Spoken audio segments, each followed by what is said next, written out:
क्या आप जानते हैं कि बुद्ध के पिछले जन्मों को उजागर करने वाली प्राचीन कहानियां हैं, जिन्हें जातक कथाएं कहा जाता है? ये मंत्र मुग्ध कर देने वाली कहानियां एक आत्मा की कर्म चक्रों के माध्यम से प्रगति और अंततः ज्ञान प्राप्ति की यात्रा को दर्शाती है। यह बुद्ध के पिछले जन्म की कहानी है, जब वह एक महान सफेद हाथी सिलावा के रूप में जन्मे थे।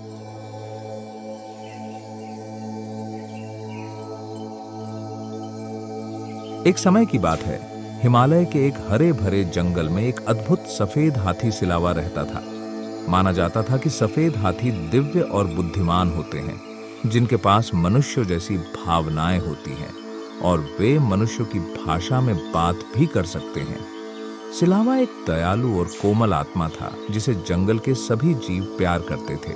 एक दिन जंगल में घूमते समय सिलावा ने एक आदमी की मदद की पुकार सुनी।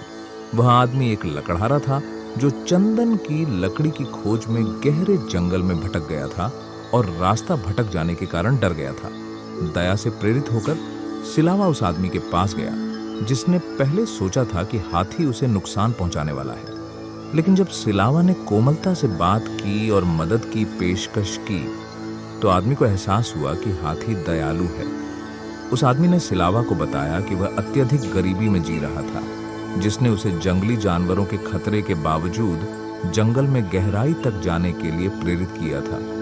दया से प्रेरित होकर सिलावा ने उसे अपने दांतों का एक टुकड़ा काटने को कहा, जिसे वह बेच सकता था, ताकि उसकी आर्थिक स्थिति में सुधार हो सके। आदमी दिव्य जानवर को चोट पहुंचाने के लिए अनिच्छुक था, लेकिन सिलावा के जोर देने पर उसने दोनों दांतों का एक टुकड़ा काट लिया। फिर सिलावा ने आदमी को उठाया और सुरक्षित रूप से जंगल से बाहर ले गया और उसे उसके शहर का रास्ता दिखाया।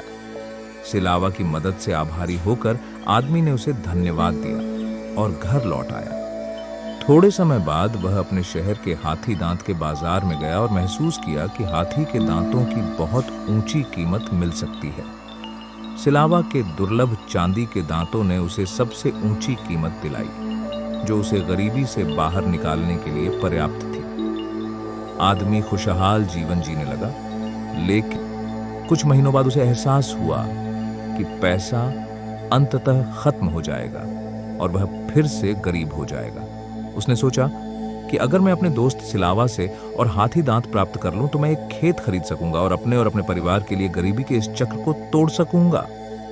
अगले दिन आदमी फिर से जंगल में गया और सिलावा को पुकारा। हरे भरे पेड़ों से निकलकर सिलावा अपने दोस्त को देखकर खुश हुआ और उसकी भलाई के बारे में पूछताछ की। आदमी ने अपनी स्थिति समझाई और सिलावा से कुछ और हाथी दांत देने की मांग की। सिलावा ने उसे फिर से अपने दांत काटने की अनुमति दी, जिससे अब केवल जड़ें ही रह गईं। आदमी ने सिलावा को धन्यवाद दिया और अपने शहर लौट आया। दांतों को अच्छी कीमत में बेच दिया। उसने पैसों को खेत में निवेश किया, लेकिन जैसे जैसे उसकी संपत्ति बढ़ी, वैसे वैसे उसका खर्च भी बढ़ता गया।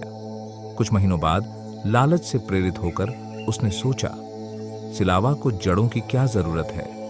हाथी के दांत सिर्फ दिखावे के लिए होते हैं। मैं इसे सब कुछ ले सकता हूं और उसे अधिक पैसे में बेच सकता हूं। सिलावा को दांतों की आवश्यकता नहीं है और उसे कोई समस्या नहीं होनी चाहिए अगर मैं इसे सब कुछ ले लूं, उसने लालच में खुद को समझाया।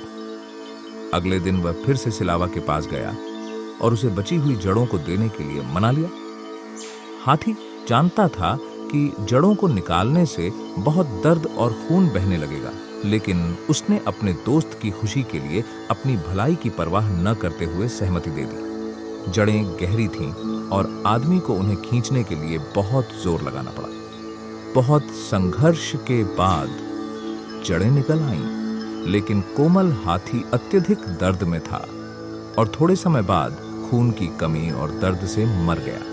अपने कार्यों की गंभीरता को समझते हुए आदमी को पछतावा और अपराध बोध महसूस हुआ। उसने अपने कोमल दोस्त के निर्जीव शरीर को देखा, जिसने बिना किसी अपेक्षा के मदद की थी। उसका दिल इस सोच से तड़प उठा कि उसके लालच ने उसे क्या करवा दिया। अंततः आदमी ने जंगल छोड़ दिया अपने अवैध धन के साथ शहर नहीं लौटने का फैसला किया, बल्कि प्रायश्चित का जीवन जीने का संकल्प किया। उसने अपने दिनों को दूसरों की मदद करने में बिताया, अपनी संपत्ति को साझा करके और उदारता से दान करके अपने कार्यों का प्रायश्चित किया। हमेशा अपने दिल में कोमल हाथी सिलावा की यादों को संजोए रखा। दिव्य ब्रह्मांडीय पैमाने पर सिलावा की निस्वार्थ मित्रता और बलिदान को महान कर्मों के रूप में देखा गया, जो अंततः बुद्ध की ज्ञान प्राप्ति और कर्म चक्र से मोक्ष की ओर ले जाएगा। सिलावा और लकड़हारे की कहानी हमें सिखाती है कि सच्ची मित्रता और दयालुता का कभी भी दुरुपयोग नहीं किया जाना चाहिए। लालच सबसे शुद्ध बंधनों को भी नष्ट कर सकता है।